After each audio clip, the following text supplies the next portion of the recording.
MT Channel Business Services.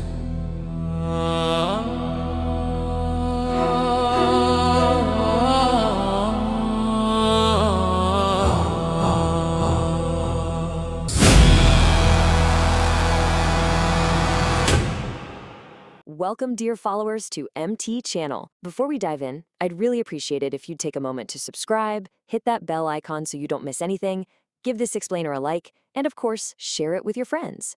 Today, we're going to break down some absolutely essential rules for non-Saudis working in the kingdom, looking directly at the law itself. So, what are the legal keys to working in Saudi Arabia? You know, it's not as simple as just getting a job offer.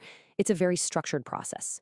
We're going to walk through that journey together, step by step, from the moment an employer thinks about hiring, all the way to the rules that shape your daily work life. All right, let's get started. The journey to working in the kingdom doesn't actually begin with you or your potential boss. No, it starts with a really crucial first step, getting the official green light from the government. See, an employer can't just decide to hire someone from outside the country on their own. According to Article 32, the very first thing they have to do is get approval from the Ministry of Human Resources. This really puts the government right at the center of the process from the very beginning. And this brings us to what is probably the single most important document you'll need, the work permit. Article 33 defines this as your legal key to employment. And it doesn't matter what field you're in, finance, farming, tech, domestic work, this permit is absolutely mandatory for everyone. So how do you actually get one of these permits? Well, it's not automatic. The law, specifically Article 33, is very clear about this. It lays out 3 specific conditions that every single non-Saudi applicant has to meet. You can think of it like a 3-point checklist. First, you have to be in the country legally and have authorization to work. That's non-negotiable. Second, you need to have skills or qualifications that the country actually needs. And third, you must have a contract with a specific employer who then becomes legally responsible for you. Now here's something that often trips people up, and Article 34 makes it crystal clear. Let's say you're a doctor or an engineer. You have a professional license to practice, right? Well, that's not enough. That professional license and your work permit are 2 totally separate documents. They are not interchangeable. You absolutely need to have both. And remember, a work permit isn't guaranteed forever. Article 35 gives the ministry the power to refuse to renew it if your employer isn't playing by the rules. This is especially true if they violate Saudization standards. That's the national policy for prioritizing Saudi citizens in the workforce. But what's really interesting is that the law also builds in protection for the worker, creating a potential pathway to transfer to a new company that is following the rules. This really underscores the government's direct control over the job market. Under Article 36, the minister has the full authority to decide that certain jobs or even entire professions are reserved only for Saudi nationals. This can change depending on the country's economic goals at the time. Okay, so you've got the permit, you're on the job. Now the law gets even more specific about what you can and can't do. Let's take a closer look at your contract and the actual work you're allowed to perform.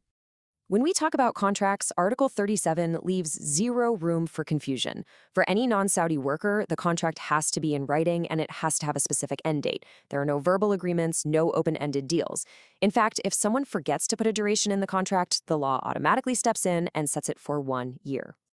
This quote from Article 38 just shows how precise the system is.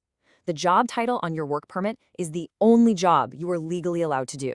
So, if you were hired as an accountant, your boss can't just ask you to start doing marketing. To change your role, you have to go through an official, formal legal process. And this is the big one. Article 39 is the rule against freelancing or having any side hustles. It makes it totally explicit. You can only work for that one single employer listed on your permit. You can't work for another company, and you can't work for yourself. Any violation of this is taken extremely seriously. All right, now for the part I'm sure many of you are curious about, the money and the fees. Article 40 is incredibly specific about who is financially responsible for what, so let's break it all down. As you can see from this table, the law puts almost all of the costs squarely on the employer's shoulders. We're talking recruitment fees, permit fees and their renewals, visas, fines for delays, and even your flight home after your contract is finished.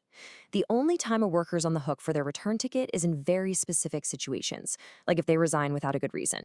So we've gone over the main principles, but what about all the fine print? the day-to-day procedures for how all this stuff actually works.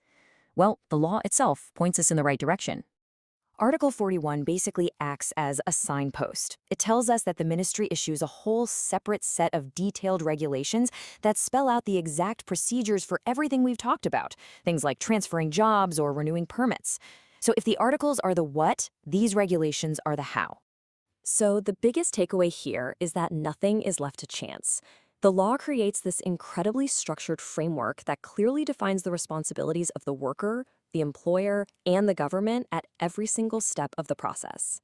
Which leaves us with a final question to think about. After seeing how this whole system is built, who do you think it's ultimately designed to protect the most? The individual worker, the employer, or the broader national interests of the country? Thank you so much for watching, and please don't forget to subscribe to the channel, activate that bell icon, like this explainer, and share it with your friends.